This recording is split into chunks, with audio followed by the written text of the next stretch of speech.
Good morning, students. We will proceed further.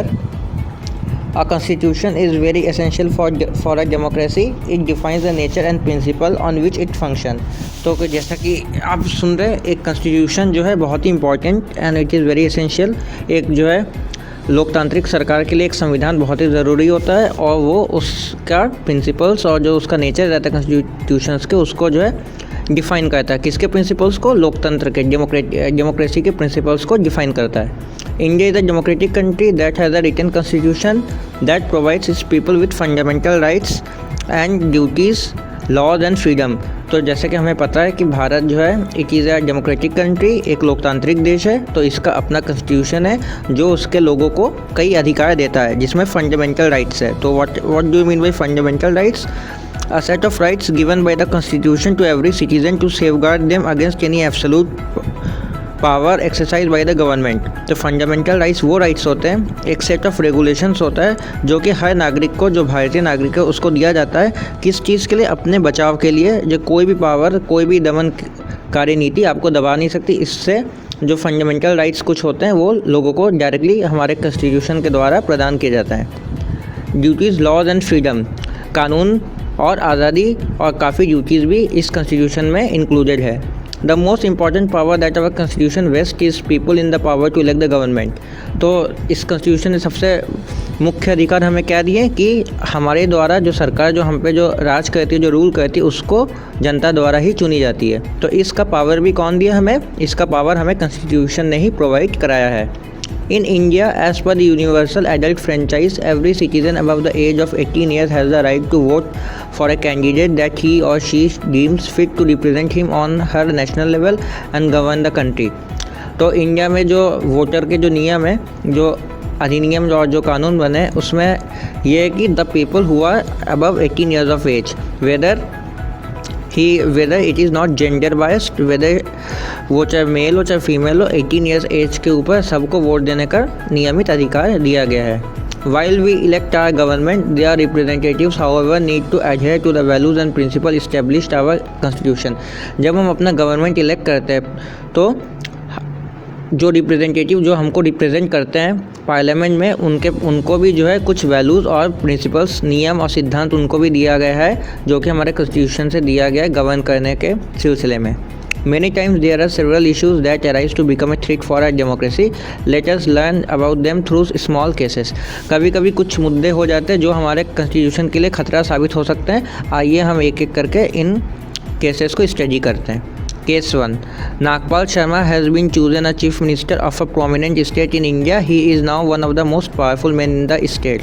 Nagpal Sharma जो कि chief minister बनाए गए हैं एक बहुत ही मुख्य राज्य के, और वो इस समय सबसे शक्तिशाली व्यक्ति है अपने स्टेट के, अपने राज्य के। After coming to power he starts misusing it by putting constraints over people following different religion except the one followed by him. जब वो सत्ता में आए तो उन्होंने अपने पावर्स का मिसयूज़ किया, गलत तरीके से पावर्स को हैंडल किया, और जो धर्म वो मानते थे उनको छोड़ के बाकी धर्म के अनुयायियों को कठिनाई होने लगी।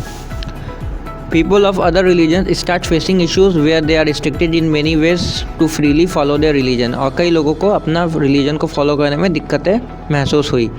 In such cases where our elected representative who has been misusing his power, our constitution comes to rescue. इन सब जगह पे हमारा जो संविधान है वो ऐसा कानून बनाया है जो हमारे बचाव में आता है। Our constitution provides every citizens the freedom to follow and pursue any religion. और हमारा constitution ये जितने भी नागरिक है सबको अधिकार देता है कि कोई भी धर्म को वो प्रचार प्रसार और मान सकते हैं। This is one of the fundamental rights which is safeguarded by our constitution. तो जितने भी फंडामेंटल राइट्स है, this is also one of them which also saves our right. The above case hypothetical and purely meant for educational purpose. ये जितने भी case है ये परिकल्पित है और ये सिर्फ समझाने के लिए दिया गया है। अब हम लोग आते हैं केस नंबर 2 को स्टडी करते हैं। Case 2. The issue of dominance of people of the state XYZ over the tribals living in the area is becoming bigger day by day. तो यहाँ पे क्या हो रहा है? यहाँ पे आम आदमी और जो आदिवासी जो ट्राइब्स हैं उनके बीच दिक्कत को शो किया गया है, हाईलाइट किया है। The state is a home to many people who are used to belong some regional tribes in the state. तो जो XYZ स्टेट है ये घर है कई लोगों का जो कि वहाँ पे अलग अलग ट्राइब्स में, अलग अलग आदिवासी कुनबों में हैं, उस स्टेट में बिलोंग करते हैं। They are now working towards making the place cities and villages for a better life and opportunities for them and their families.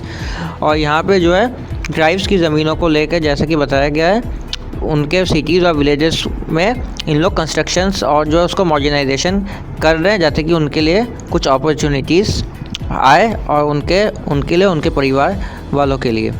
A large group of people already living in the cities and villages are creating issues by not giving them jobs or place to stay। तो उसमें से एक जो बड़ा group है लोगों का, वो जो है जो पहले से ही यहाँ पे रह रहे हैं, वो जो है इशू क्रिएट करते हैं कि उनको जो है जॉब नहीं मिल रहा है, नहीं रहने की जगह भी मुश्किल हो रही है। Some tribals are also threaten to go back to their native regions. और कई ट्राइबल्स को कहा गया कि आप अपने दूसरी जगह चले जाइए। Even the police isn't supporting them. और पुलिस भी, कानून भी उनका सपोर्ट नहीं कर रही है। The tribals are very few in numbers and thus in minorities in comparison to the people who form the majority. तो जो ये ट्राइबल है, ये जो है अल्पसंख्यक है, ये माइनॉरिटी में है। और जो लोग हैं जो उस शहर में जो रहने लगे, वो उस स्टेट में जो है वो मेजोरिटी फॉर्म कर रही है। Issues like this where one community और a group of people create dominance over minorities come up in our diverse country, but the rights of these minorities are protected by the Constitution of India। तो इस तरह के मुद्दे हमको बहुत देखने को मिलते हैं, जिसमें एक मेजोरिटी जो रहता है वो अपना डोमिनेट करना चाहता है, अपने कल्चर को थोपना चाहता है, इस्टेब्लिश करना चाहता है। किसके ऊपर? जो वहाँ पे उस स्टेट या उस राज्य या उस ज़िले या उस मोहल्ले में जो माइनॉरिटी है, तो उनके प्रोटेक्शन के लिए कौन आता है? That is protected by only by our constitution of India. हमारा संविधान ही काम आता है। Every citizen in our country is equal before law. और कानून के सामने सारे नागरिक, सारे लोग बराबर हैं। Do you think this kind of issues can be tackle when in a democratic and diverse country like India if there weren't any provision for them in our constitution?